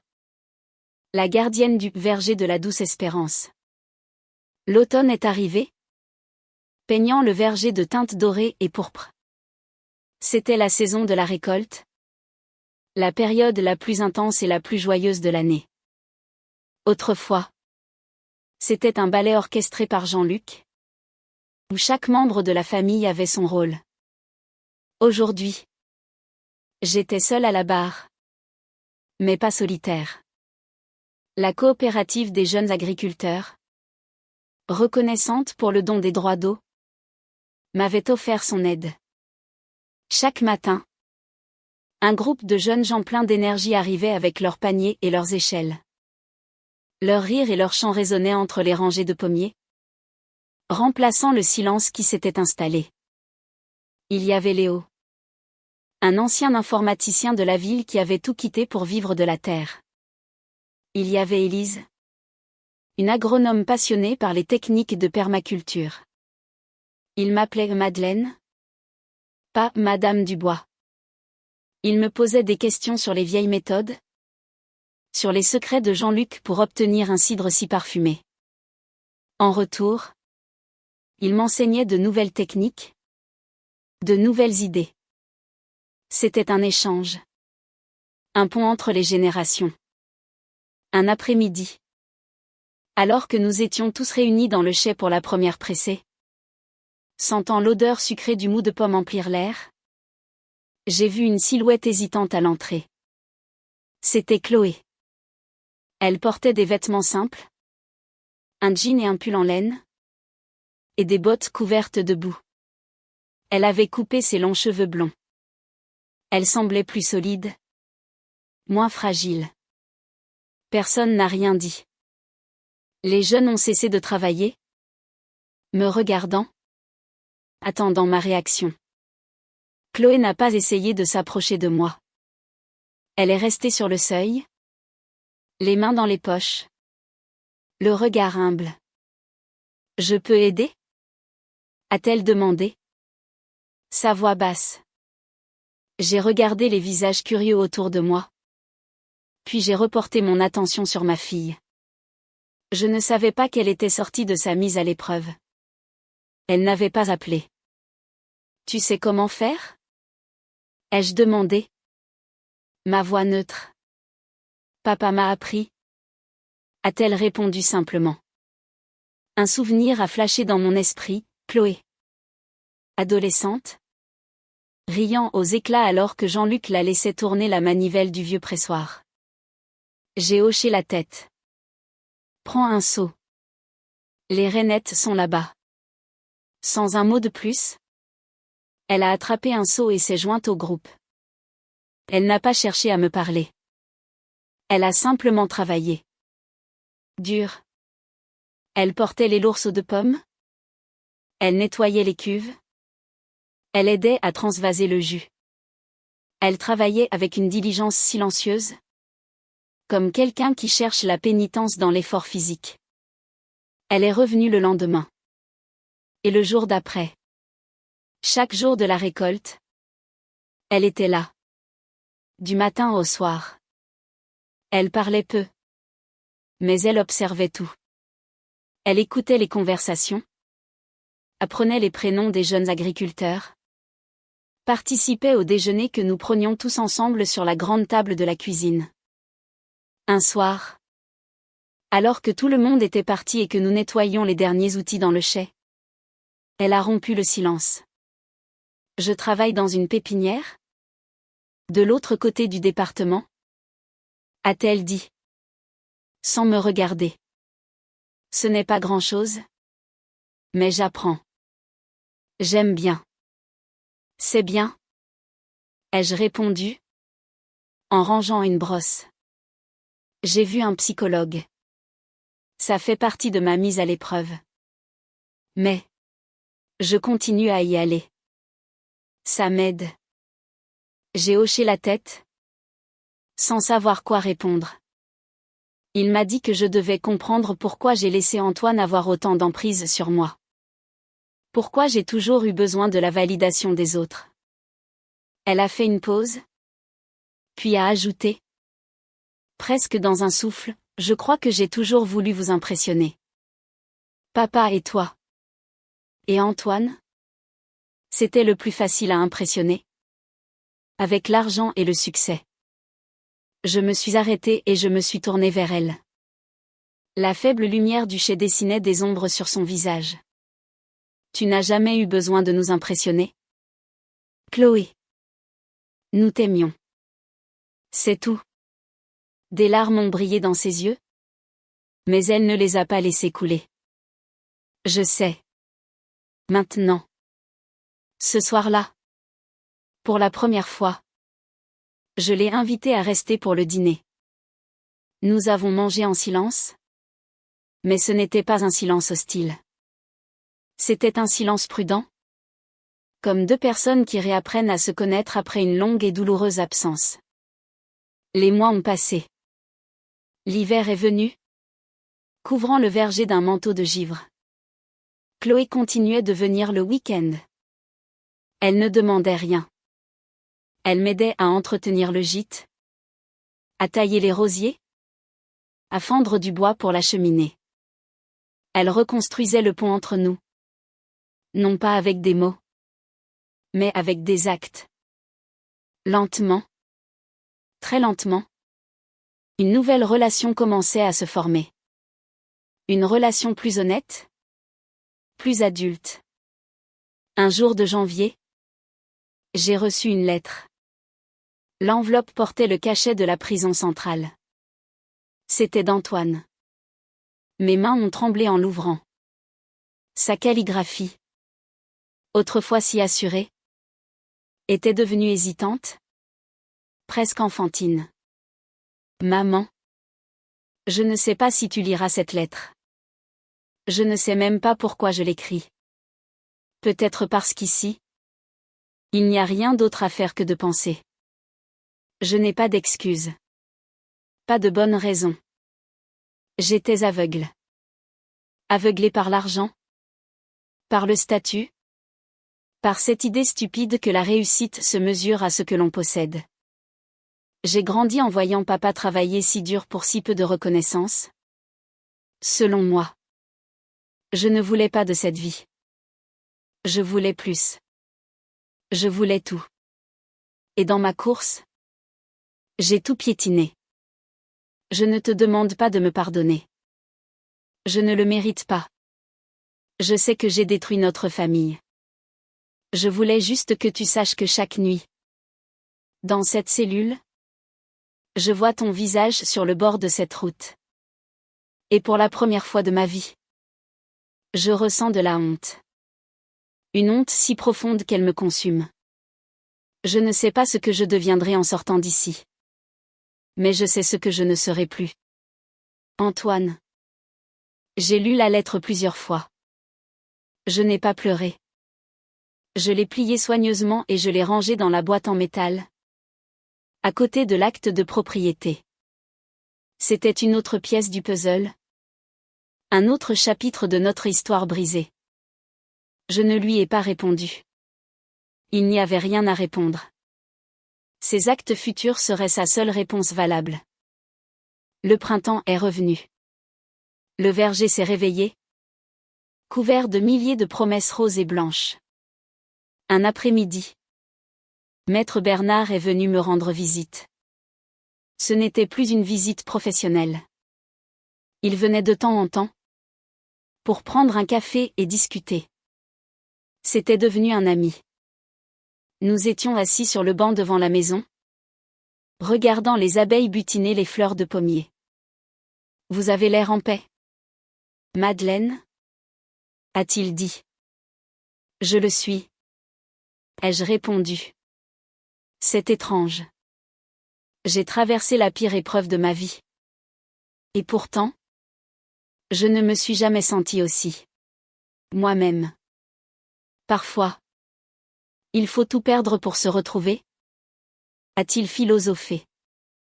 Nous sommes restés un long moment en silence, profitant simplement de la beauté du moment. Chloé va bien, ai-je dit. Plus pour moi-même que pour lui. Elle a trouvé sa voie. Elle parle d'acheter un petit lopin de terre, de commencer son propre maraîchage biologique. C'est merveilleux, a dit Bernard avec un sourire sincère. Oui. Elle a le sang de son père dans les veines. Finalement. Il fallait juste qu'elle le trouve. Alors que le soleil commençait à décliner, jetant de longues ombres sur le verger, j'ai pensé à tout le chemin parcouru. J'ai pensé à la femme que j'étais, silencieuse et effacée, qui croyait que son rôle était de maintenir la paix à tout prix. J'ai pensé à la femme que j'étais devenue, celle qui avait appris à se battre, Non pas avec haine, mais avec la force tranquille de ses convictions. Je me suis souvent souvenu de ce moment sur la route de gravier, seul avec une valise qui n'était pas la mienne, regardant mes propres enfants partir sans un regard en arrière. Cela aurait dû me détruire. Mais cela ne l'a pas fait. Parce que dans ce silence assourdissant, j'avais enfin entendu la vérité que j'avais ignorée pendant des années, l'amour n'est pas une loyauté inconditionnelle. Et être une mère ne signifie pas tolérer la trahison. Simplement parce que vous avez donné naissance à ceux qui vous trahissent. Antoine et Chloé croyaient pouvoir m'effacer. Que parce que j'étais plus âgée. En deuil et seule, je ne me battrais pas. Qu'il n'y avait pas d'autre choix pour moi que de tout leur céder. Mais ils avaient oublié une chose essentielle. Avant d'être une épouse, une mère et une veuve, j'étais Madeleine Prieur. Une femme qui avait construit quelque chose avec ses mains, son cœur et son esprit. Et je n'ai jamais eu besoin de crier pour être forte. Ce qu'ils prenaient pour de la faiblesse, mon silence, ma confiance. Mon amour était en réalité le pouvoir même qui m'avait protégée. Le verger était toujours là, florissant comme jamais au printemps. Et chaque fois que je passais devant en me promenant, je souriais. Pas avec amertume, mais avec la force silencieuse d'une femme qui avait récupéré non seulement sa terre, mais aussi sa voix. Mon nom était toujours sur l'acte de propriété. Et ma vie était à nouveau la mienne. La vie au verger avait trouvé son rythme de croisière. Le gîte était presque toujours complet, attirant des citadins en quête d'authenticité. Mes ateliers à la bibliothèque étaient devenus une institution locale. J'étais devenue une sorte de figure dans la communauté. Une matriarche non pas par le sang, mais par le respect et l'histoire partagée. La douleur de la trahison s'était estompée, laissant place à une cicatrice, un rappel permanent de la fragilité des liens humains, mais aussi de ma propre résilience. Chloé continuait de faire partie de ce nouveau paysage. Notre relation, reconstruite sur les ruines de l'ancienne, était plus forte parce qu'elle était plus honnête. Elle ne cherchait plus mon approbation, et je ne la voyais plus comme une extension de moi-même. Nous étions deux femmes, deux adultes, liées par un passé douloureux mais aussi par un amour sincère pour cette terre. Elle avait économisé presque chaque euro qu'elle gagnait et, avec l'aide d'un petit prêt de la banque du village garanti non pas par moi, mais par son propre plan d'affaires solide, elle avait finalement acheté ces 2 hectares de terre. Non loin du verger. Je l'observais parfois, de loin, s'affairer sur son terrain, préparant le sol avec une détermination que je ne lui avais jamais connue. Elle avait la ténacité de son père. Il aurait été si fier. Un jour d'été, 1 an et demi après sa condamnation, Maître Bernard m'appela. Sa voix était plus grave que d'habitude. Madeleine, j'ai une nouvelle. Antoine a été libéré. Mon cœur a manqué un battement. Déjà? Je pensais qu'il avait encore 6 mois à faire. Conduite exemplaire. Remise de peine. Il est sorti ce matin. Un silence s'est installé. Je ne savais que penser. Une partie de moi ressentait une bouffée d'appréhension. Que allait-il faire? Où allait-il aller? Avait-il vraiment changé? Ou sa lettre n'était-elle qu'une stratégie de plus? Il n'a contacté personne? A poursuivi Bernard. Pas même son avocat. Il a simplement disparu dans la nature. C'est peut-être mieux ainsi? Ai-je dit, essayant de me convaincre moi-même. Mais la nouvelle m'a troublée. La paix que j'avais si durement acquise semblait soudain fragile. Chaque voiture inconnue qui ralentissait devant la ferme, chaque bruit inattendu dans la nuit me faisait sursauter. La peur, cette vieille ennemie que je croyais avoir vaincue, rampait à nouveau au bord de ma conscience. 2 semaines ont passé. Il n'y a eu aucun signe d'Antoine. J'ai commencé à me détendre, me disant qu'il avait sans doute refait sa vie ailleurs. Loin de nous. Loin des fantômes de son passé. C'est alors qu'il est apparu. C'était une fin d'après-midi.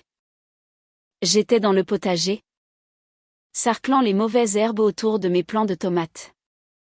Le soleil était chaud sur mon dos. J'étais absorbé par ma tâche. Le geste répétitif et apaisant. Quand je me suis relevé pour soulager mes reins, je l'ai vu. Il était debout au bord du potager, près du vieux muret de pierre sèche. Il ne portait pas de costume. Juste un jean usé et une simple chemise de coton. Il était plus maigre que dans mon souvenir. Et le soleil avait halé sa peau. Il avait laissé pousser sa barbe. Une barbe poivre et celle qui le vieillissait. Il ne ressemblait plus au financier parisien. Il ressemblait à un homme. Il ne disait rien. Il se tenait là, les mains le long du corps, et me regardait travailler. Il y avait une distance d'une dizaine de mètres entre nous. Une distance qui semblait infranchissable. Je n'ai pas eu peur. L'appréhension des dernières semaines s'est évaporée, remplacée par une sorte de calme étrange. J'ai enlevé mes gants de jardinage, les ai tapotés l'un contre l'autre pour en faire tomber la terre, et je les regardai droit dans les yeux. Antoine. Maman. Sa voix était rauque, comme s'il n'avait pas parlé depuis longtemps. Il n'a pas bougé. Je n'ai pas bougé non plus. Nous sommes restés là, dans le silence de la fin d'après-midi, seulement troublés par le bourdonnement des insectes et le chant lointain d'un oiseau. Que fais-tu ici? Ai-je finalement demandé. Je ne sais pas, a-t-il avoué. Mes pieds m'ont mené ici. Je crois. Il a fait un pas en avant, puis s'est arrêté, comme s'il craignait de franchir une ligne invisible. J'ai travaillé. Depuis que je suis sorti. J'ai trouvé un emploi sur un chantier de construction.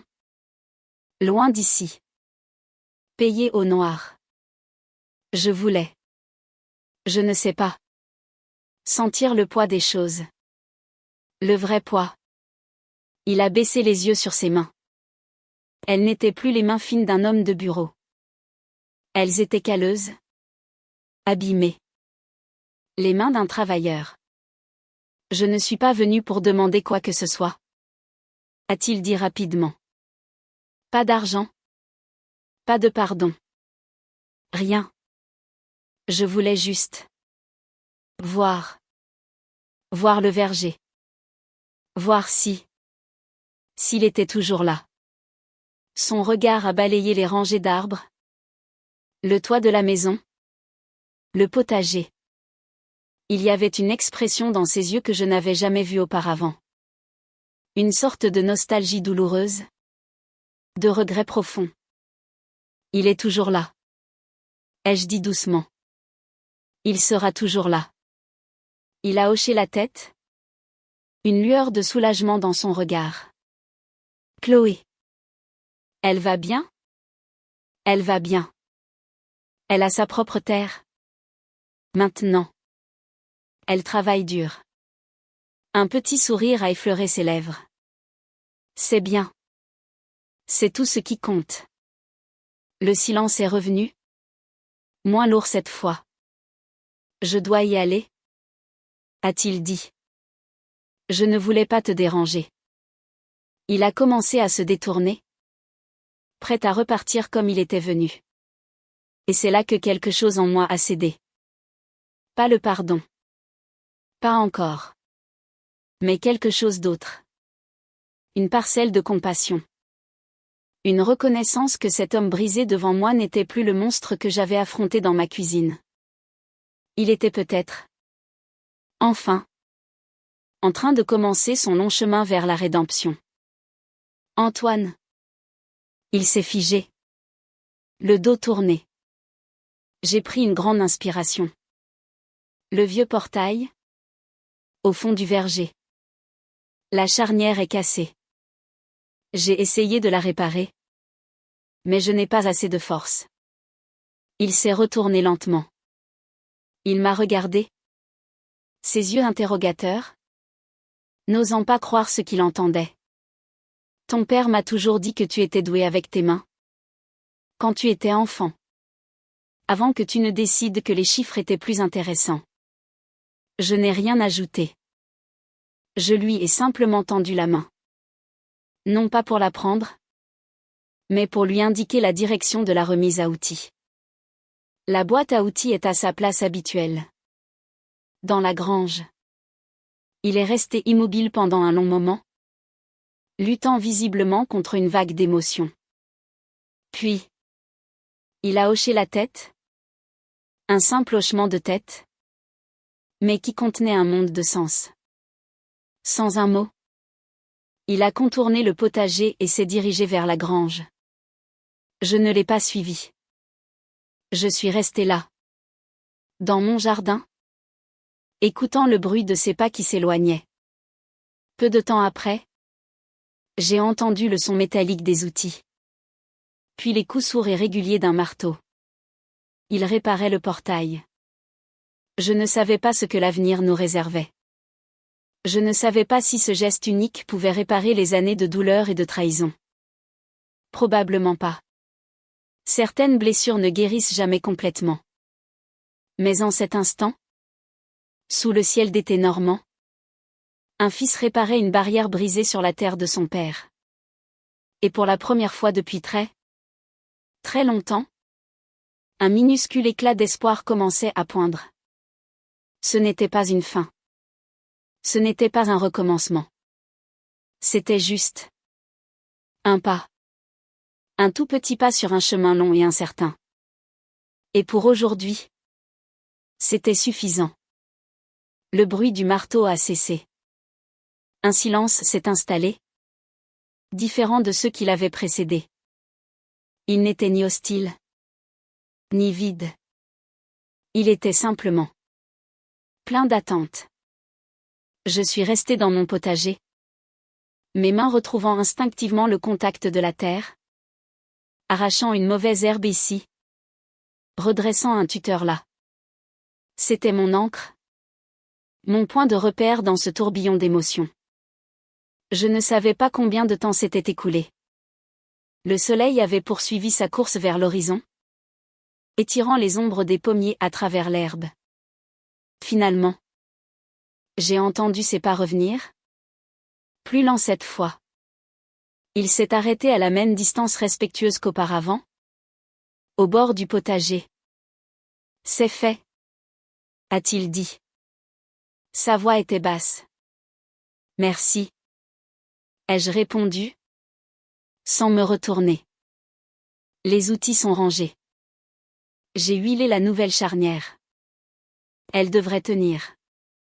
J'ai hoché la tête, continuant à m'occuper d'un plant de courgettes. C'était une bonne idée de papa. Ce portail. Pour accéder directement au chemin communal.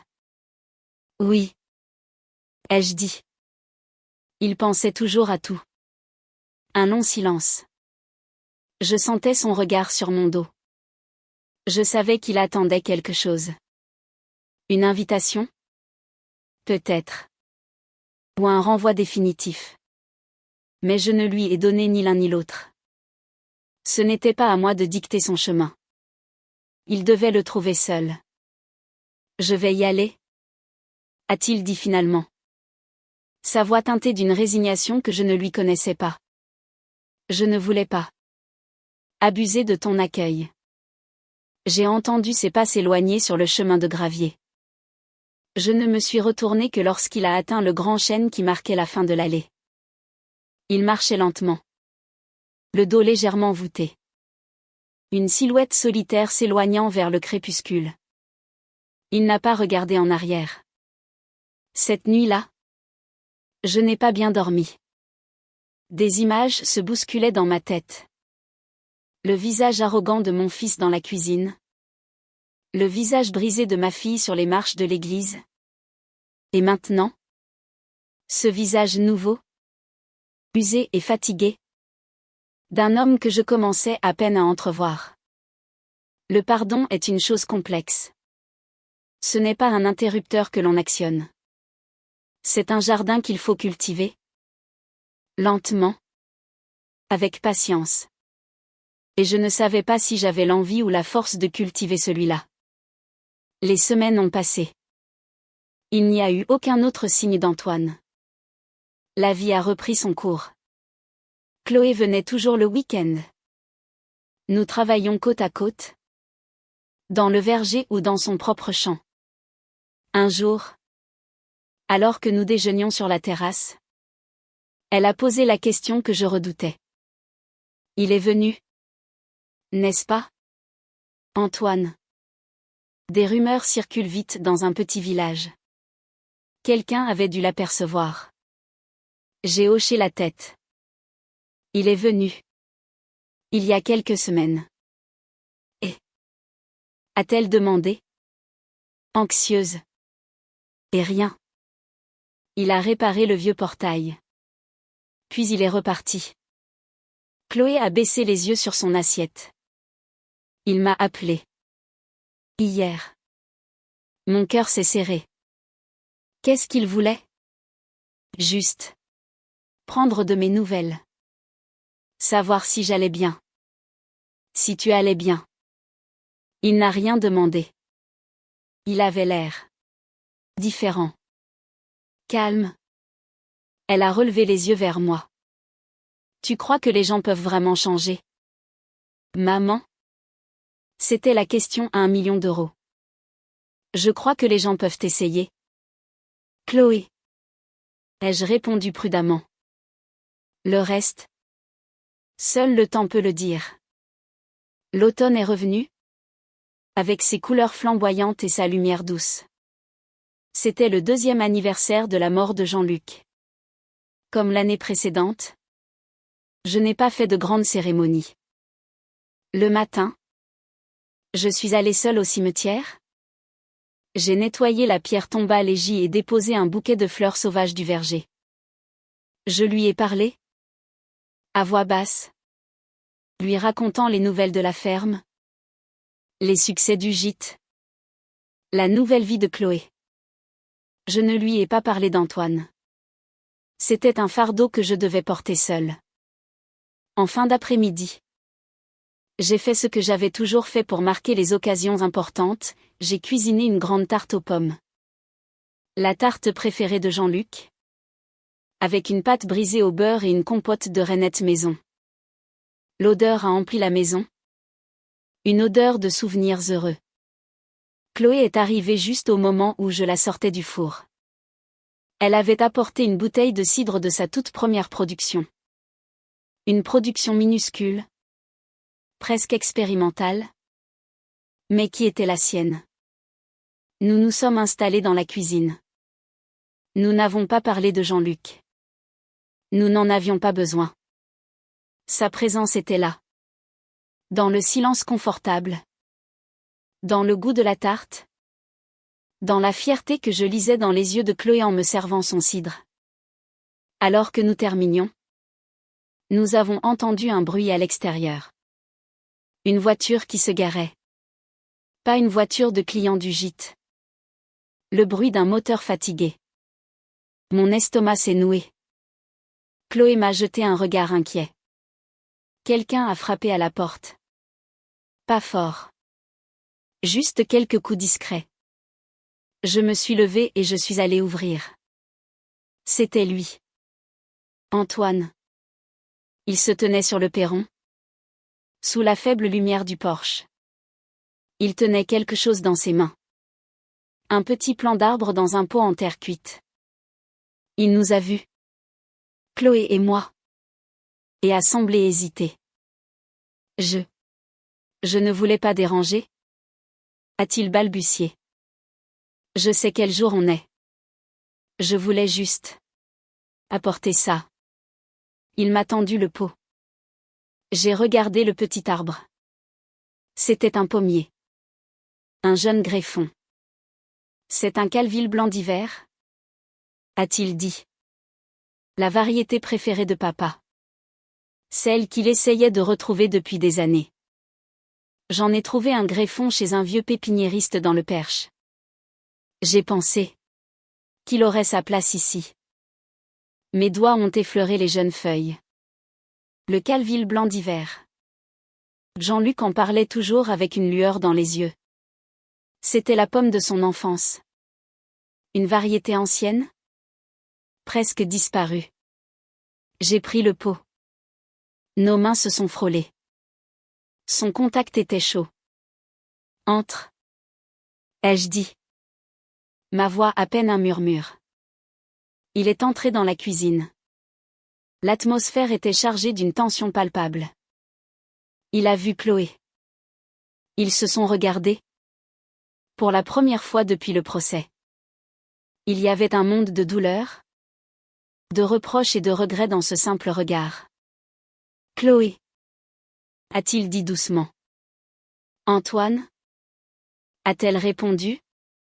Sa voix tout aussi basse.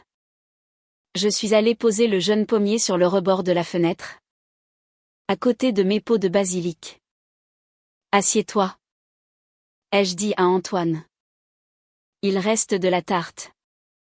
Il a secoué la tête. Non. Je ne peux pas. Je ne mérite pas. Personne ne parle de mérite. Ai-je rétorqué. Plus sèchement que je ne le voulais. Assieds-toi et mange. Hésitant. Il s'est approché de la table et s'est assis. Il n'osait lever les yeux ni vers moi, ni vers sa sœur. J'ai coupé une part de tarte et je l'ai posée devant lui. J'ai aussi servi un verre du cidre de Chloé. C'est le cidre de ta sœur? Ai-je précisé. Sa première cuvée. Il a levé les yeux, surpris, et a regardé Chloé. Un faible sourire a touché ses lèvres. Félicitations. Merci, a-t-elle murmuré. Il a pris sa fourchette et a goûté un petit morceau de tarte. Une expression étrange a traversé son visage. Il a fermé les yeux un instant. C'est la même, a-t-il dit. La même que quand j'étais enfant. C'est la recette de ta mère? A dit Chloé. Elle n'a jamais changé. Nous sommes restés là. Tous les trois. Autour de cette table chargée d'histoires. Les fantômes du passé étaient assis avec nous. Mais pour la première fois, ils ne semblaient plus menaçants. Ils étaient juste là. Des rappels silencieux du chemin que nous avions parcouru. Antoine a fini sa part de tarte en silence. Puis, il a bu une gorgée de cidre. Il est bon, a-t-il dit à Chloé. Il a du caractère. Comme papa les aimait. C'était la première fois qu'il parlait de leur père sans amertume ni justification. Il en parlait simplement comme d'un souvenir partagé. Il s'est levé. Je dois y aller. J'ai une longue route à faire. Où vas-tu? A demandé Chloé. Je ne sais pas encore. Je voyage. Je travaille ici et là. J'apprends. Il m'a regardé. Merci. Pour la tarte. Où planterons-nous ce pommier? Ai-je demandé? Changeant de sujet. Il a semblé surpris par ma question. Je ne sais pas. Où vous voudrez. Non. Ai-je dit. C'est toi qui l'as apporté. C'est toi qui dois choisir l'endroit. Il a réfléchi un instant. Il y a une petite clairière? Au fond du verger? Près de la rivière. Papa disait toujours que la terre y était la meilleure. C'est là qu'il voulait planter ses arbres les plus précieux. Alors ce sera là. Ai-je décidé. Demain matin. Nous le planterons tous les trois. Il a regardé Chloé. Puis moi. L'air incrédule. Il s'attendait à tout. Sauf à une invitation à rester. Si vous êtes d'accord. Demain matin? ai-je répété. Tu peux dormir dans ta vieille chambre. Je n'y ai pas touché. Je ne savais pas si je faisais la bonne chose. Mon cœur était un champ de bataille entre la méfiance et une lueur d'espoir tenace. Mais en le regardant, lui, mon fils perdu, et elle, ma fille retrouvée, j'ai su que c'était le seul pas possible. Planter un arbre. Ensemble. C'était un acte de foi. Une foi non pas en un pardon facile, mais en la possibilité, infime soit-elle, que même la terre la plus dévastée puisse un jour redevenir fertile. La nuit fut courte. Chaque craquement de la vieille maison me rappelait sa présence à l'étage, dans la chambre où il avait grandi. Entouré de posters de voitures de sport et de rêves de grandeur. Je me demandais à quoi il pensait. Seul dans le noir avec ses fantômes. Était-ce une torture ou un apaisement d'être de retour? Pour moi, c'était un mélange des deux. Le lendemain matin, le soleil s'est levé sur un ciel clair et frais d'octobre. Je suis descendu tôt, comme à mon habitude. La cuisine était vide. J'ai préparé le café. Le cœur serré, me demandant s'il n'était pas déjà parti. S'il n'avait pas fui à l'aube. Effrayé par la promesse de ce nouveau départ. Mais quelques minutes plus tard, j'ai entendu des pas dans l'escalier. Il est entré dans la cuisine, les cheveux humides, fraîchement rasés. Il portait les mêmes vêtements que la veille. Il semblait fatigué. Mais il y avait une lueur de détermination dans ses yeux. « Bonjour », a-t-il dit simplement. « Bonjour. Le café est prêt. » Chloé est arrivée peu de temps après. Elle avait dormi au gîte, dans une des chambres d'amis. Elle nous a regardés, son frère et moi, dans la lumière du matin, et j'ai vu sur son visage un mélange d'espoir et d'appréhension. Nous étions sur un fil. Et nous le savions tous les trois. Nous n'avons pas beaucoup parlé pendant le petit déjeuner. C'était des phrases courtes, pratiques. Passe-moi le beurre. Encore un peu de café? C'était plus facile de se concentrer sur les gestes simples que sur le poids écrasant de tout ce qui n'avait pas été dit. Après avoir débarrassé, j'ai pris une bêche et une pelle dans la remise. Antoine a pris le jeune pommier avec une précaution presque religieuse. Chloé a pris un grand arrosoir rempli d'eau de la source. Et sans un mot, nous avons traversé le verger, marchant en file indienne sur le sentier humide de rosée. Les vieux pommiers, chargés de fruits mûrs, formaient une voûte au-dessus de nos têtes. La lumière filtrait à travers les feuilles, créant des taches dorées sur le sol. L'air sentait la pomme, la terre et la fin de l'automne. C'était une marche silencieuse, presque un pèlerinage. Nous sommes arrivés à la petite clairière près de la rivière, exactement là où Antoine l'avait décrite. L'herbe y était plus verte, la terre plus sombre et plus riche. On sentait la vie sourdre du sol. C'est ici, a dit Antoine. Il a posé le pot et a commencé à chercher le meilleur emplacement, testant la qualité du soleil, l'abri du vent. C'étaient des gestes qu'il avait dû voir son père faire des centaines de fois. Des gestes qu'il avait enfouis au plus profond de lui et qui refaisaient surface aujourd'hui. Une fois l'endroit choisi, j'ai tendu la bêche à Antoine. « C'est à toi de creuser ?» ai-je dit. Il a pris l'outil, a semblé peser son poids dans ses mains. Puis il a commencé. Le bruit de la lame s'enfonçant dans la terre était le seul son. Un son rythmé et puissant. Il creusait avec une énergie concentrée. Le dos courbé. Les muscles de ses bras tendus. Ce n'était pas le travail d'un financier. C'était le travail d'un homme qui cherchait à s'ancrer. À se reconnecter à quelque chose de vrai. Quand le trou fut assez profond, il s'est redressé, le front en sueur malgré la fraîcheur du matin. Chloé s'est approchée et, ensemble, avec une infinie délicatesse, ils ont sorti le jeune arbre de son pot.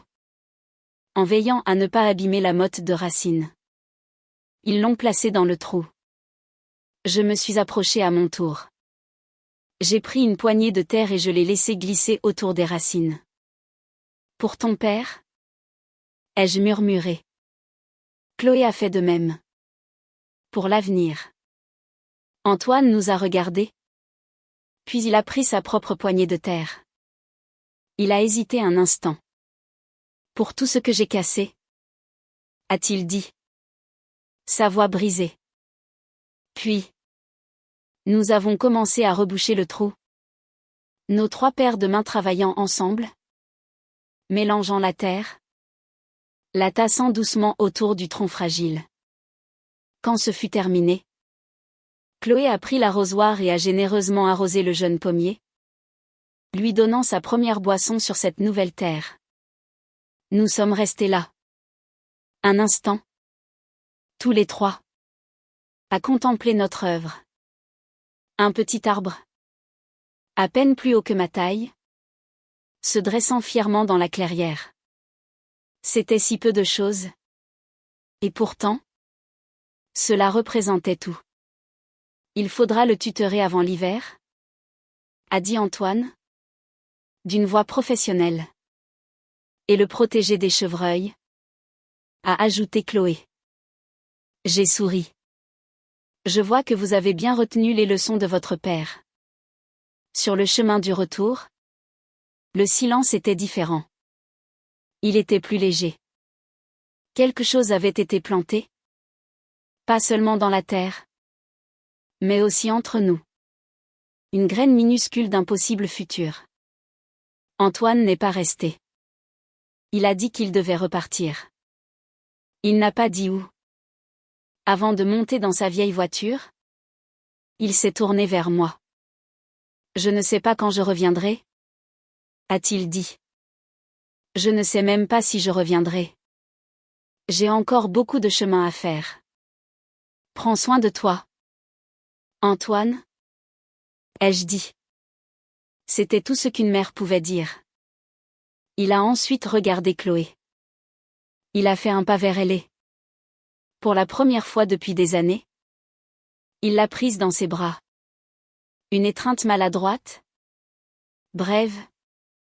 Mais réelle. Sois heureuse. Lui a-t-il murmuré. Puis il est monté en voiture et il est parti. Laissant derrière lui un nuage de poussière et le souvenir de cette matinée.